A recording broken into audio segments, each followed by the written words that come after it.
Restoration. I'm Matt. So glad you could join us on this Shabbat or whatever day you're watching this message. We're glad that you're hanging with us as we continue into part 6 of our series called Blood Brothers, the story of the sons of Jacob. Every family has a story, and most of those stories include betrayal, jealousy, favoritism, silent pain, and reconciliation that seems impossible. And maybe that sounds familiar because maybe your family is complicated too. And that's good news because the family that God chose to tell his story through was just as complicated as your family. And here's what I want you to know overall throughout this series is God weaves his redemption through human dysfunction then and now. Over the past few weeks, we've followed Joseph and his brothers who are wrestling with real self and false self and envy and fear and deception. Last week, my dad spoke for us, reminding us through Jacob's ladder, the decision that Jacob made that affected his generation and how our decisions influence not only our own story, but the generations to come. So today, we're going to look at Judah, the fourth son of Jacob, and not as a distant lesson, but as a vivid example of what happens when guilt, shame, and avoidance take root inside of us. Joseph is dragged down to Egypt against his will, while Judah descends into Canaanite territory. Judah's story shows us what happens when unresolved pain, or what we called a few weeks ago, the crouching beast, is left unchecked in a person's life. And it sets the stage for God to work through unexpected people. This week and over the next 2 weeks that'll follow, we'll see how a woman named Tamar, a Canaanite, a widow, an outsider, enters the story to expose hypocrisy and reveal courage and force Judah to confront his failures. We have to think of Joseph and Judah and their stories in Genesis as two strands of the same rope. Each shows a different thread of human struggle. One, injustice that suffered, and the other, choices that are made. But together, they weave this larger twist into this larger story of God's redemption across generations. So as we step back into that story today, we remember that these events were first heard by people in a very different place and with a very different worldview and a very different time. But they still illuminate truths that will speak into our lives today if we'll listen.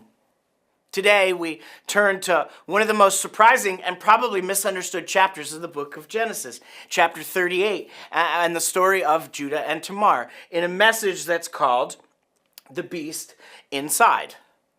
See, chapter 37 ends with the brothers deceiving their father about Joseph's death. Judah took the lead in selling Joseph to slavery and convincing his brothers to betray their own flesh and blood. And in the midst of that chaos, chapter 38 begins. Not as a distraction, not as an interruption, but as a mirror reflecting the consequences of choices.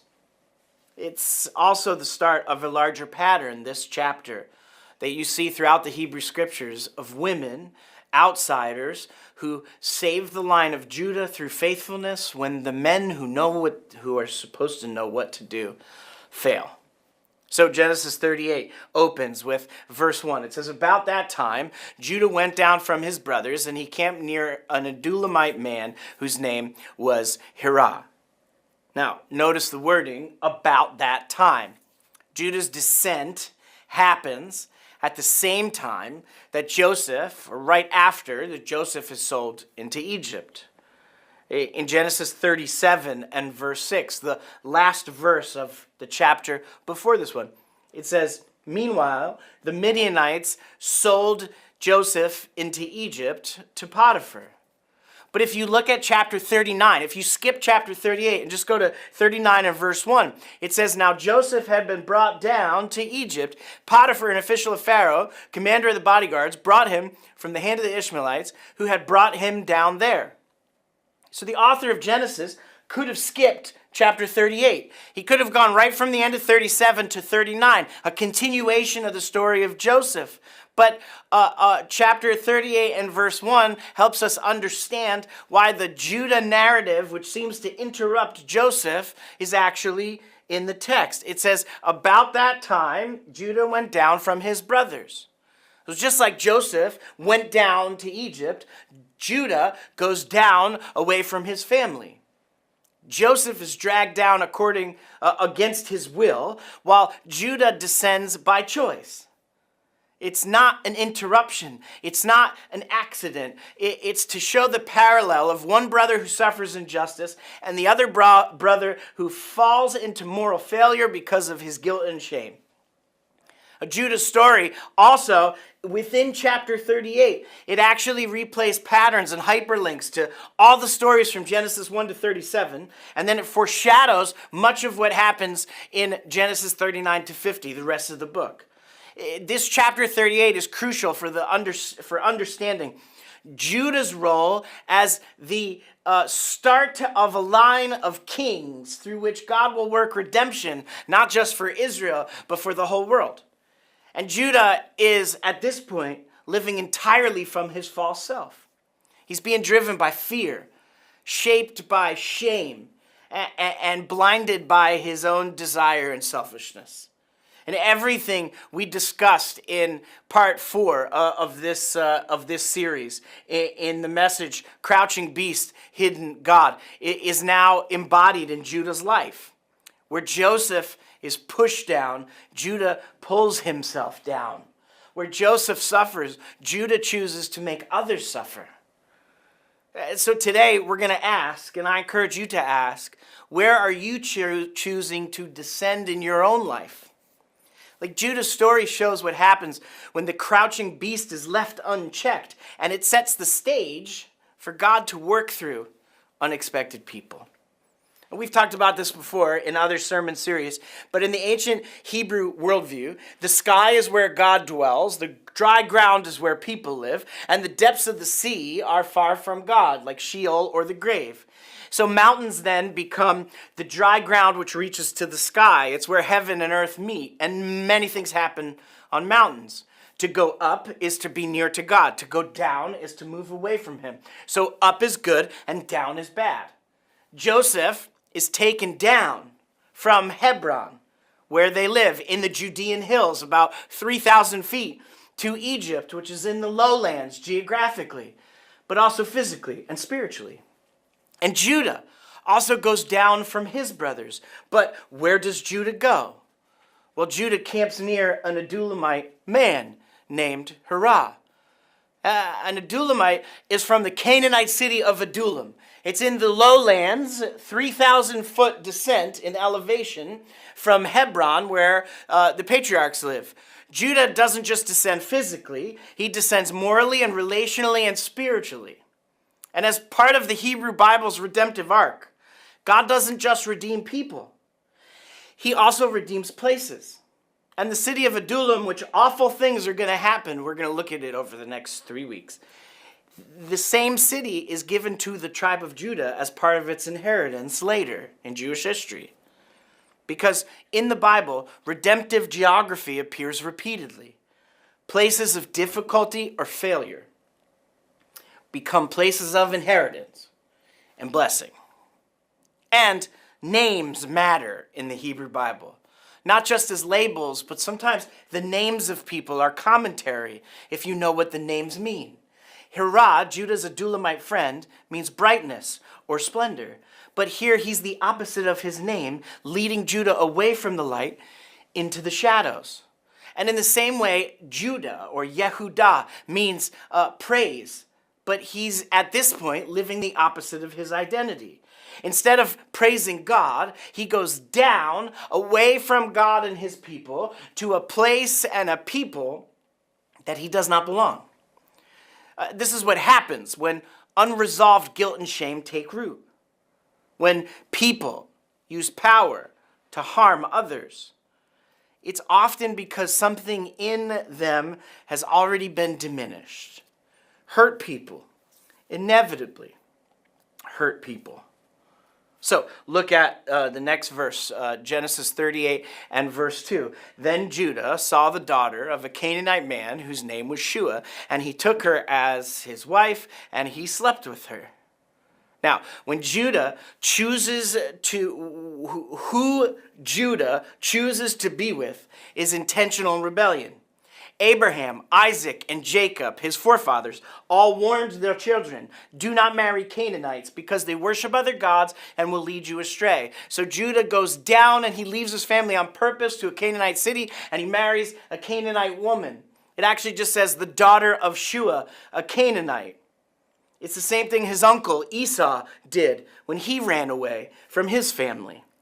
In Hebrew, Shua means wealth or increase or riches. And he, because of the name, it tells us that he is a prominent person in Canaanite society. His daughter has no name on purpose.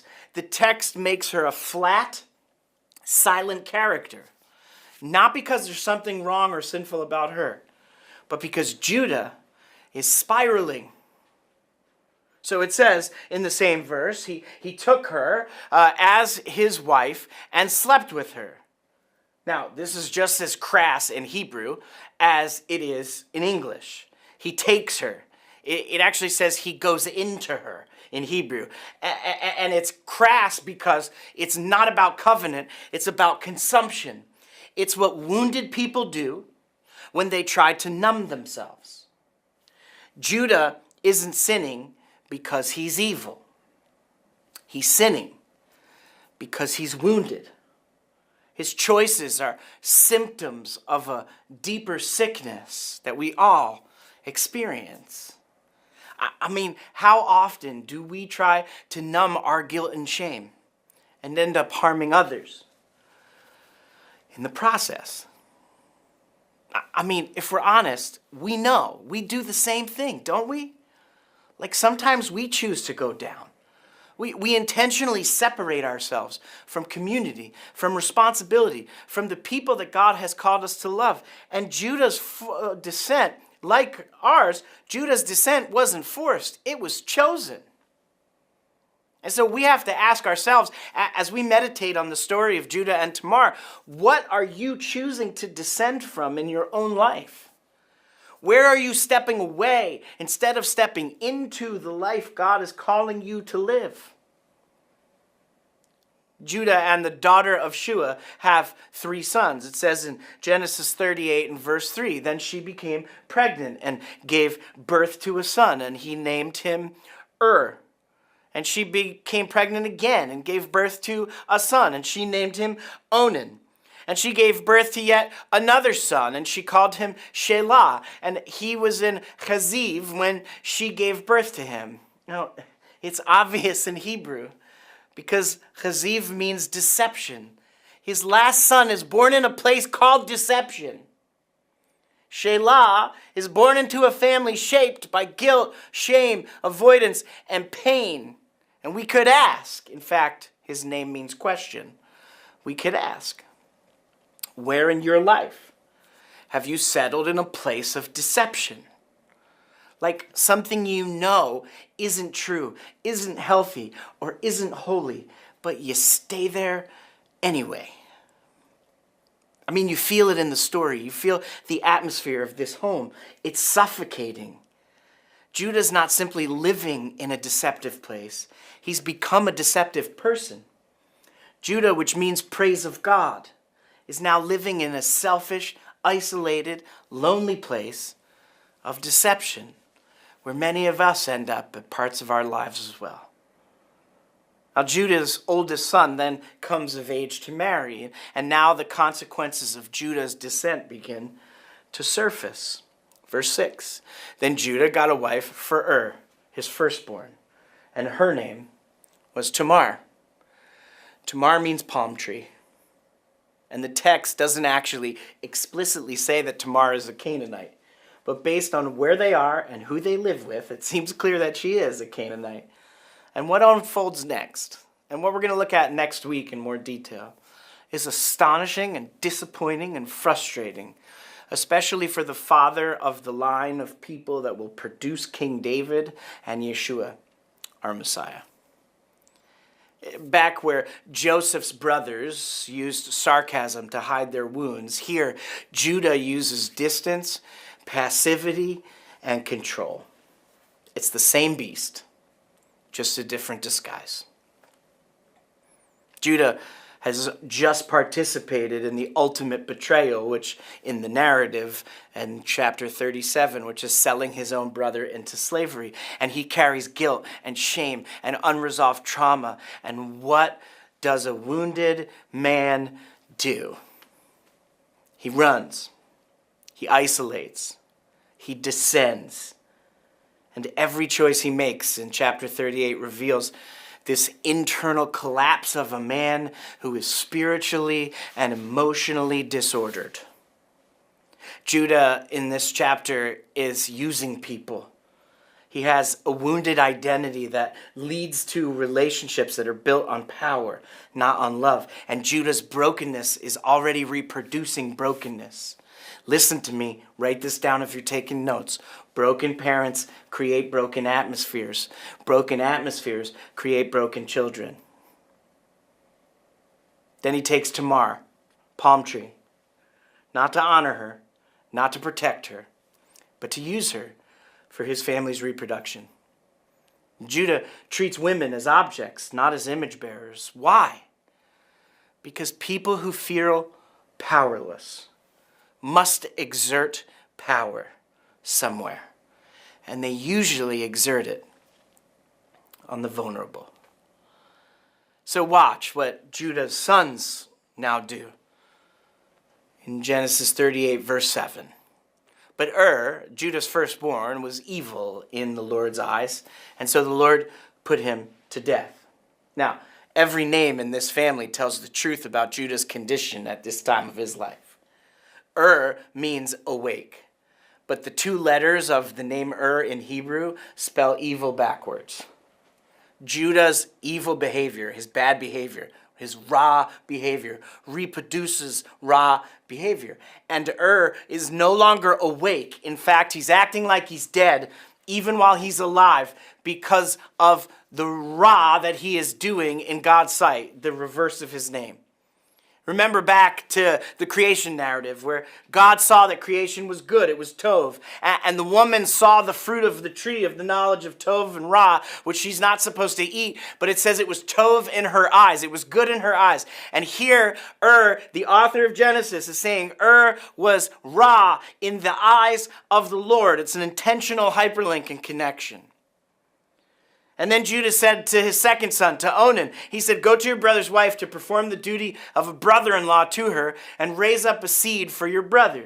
This is not normal in our culture. But every name in this family tells the truth about Judah's condition. And Onan means strength. But he is not going to act in strength. He's going to act in weakness, the opposite of his name. He's going to act in rebellion. He's going to live out the opposite of who God has called him to be. He is weak in his rebellion to not care for his brother's line and be his brother's keeper. An intentional hyperlink back to the brothers in Genesis. Genesis 38, verse 9, and Onan knew that the seed would not be his. So every time he went to his brother's wife, he would destroy it on the ground so as to not provide a seed for his brother. What he did was raw in the eyes of the Lord. So he put him to death also. Now, this idea is common in the ancient Near East. It has to do with the importance of inheritance. Now, some people in some circles and in theology try to make a case that this verse about Onan is somehow about either birth control or masturbation because he spills his seed on the ground. But it's not about either of those things if you pay attention to the context.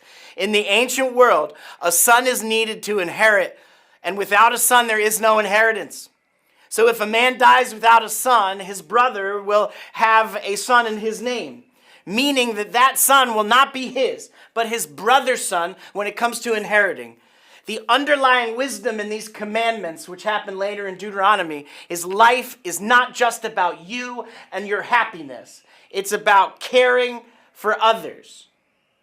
The idea is going to show up again in Deuteronomy as commandments and in the story of Ruth, which is the same family, where the men do not do what they're supposed to do, and a Gentile woman has to come in and save the line for the sake of the tribe, the people, and the whole world. It's a story that repeats again and again in the same family after Judah and Tamar.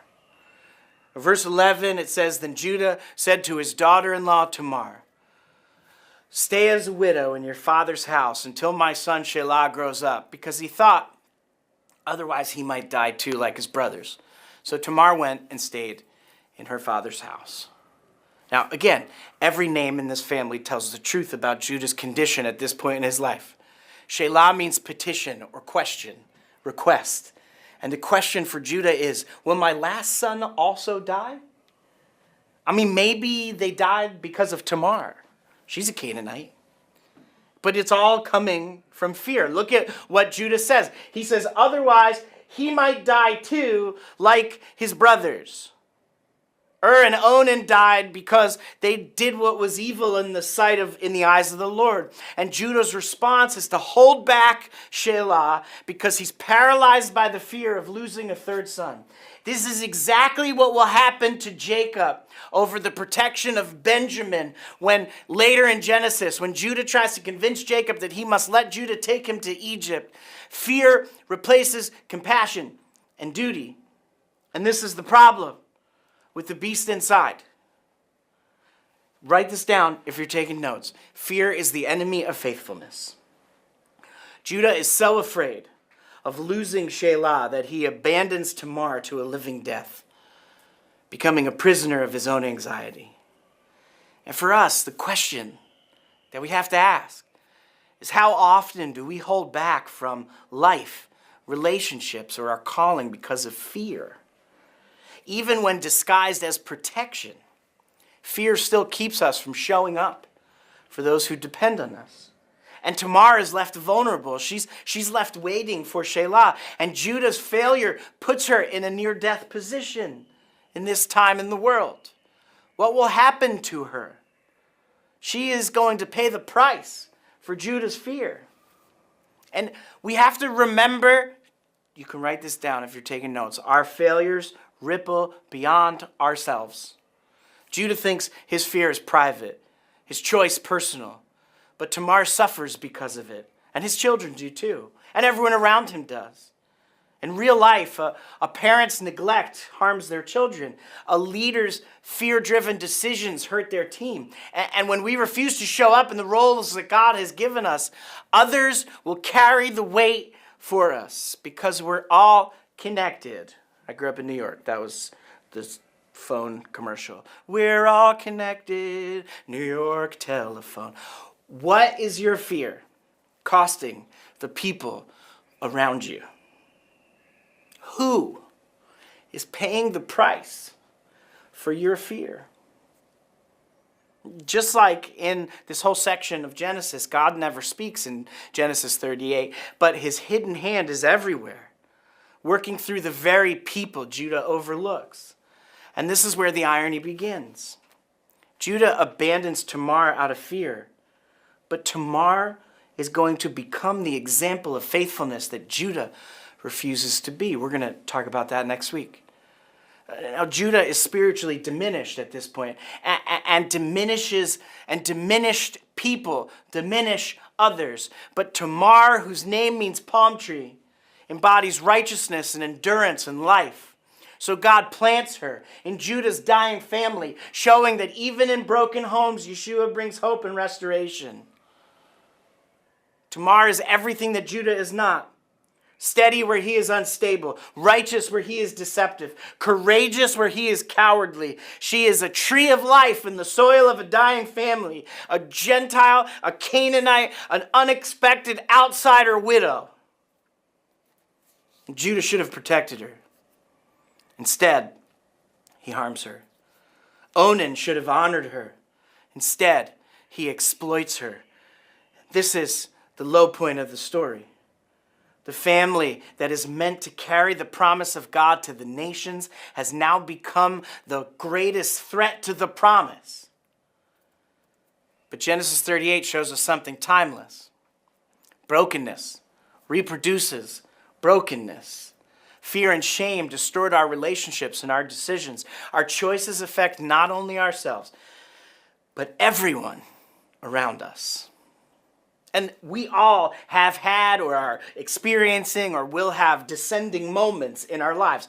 Times when guilt, fear, or shame tempt us to step away from family, community, or responsibility. But like strands of a rope, our lives and our choices and even our failures are woven into God's plan. And Judah's descent and Tamar's faithfulness show us that God weaves hope out of brokenness.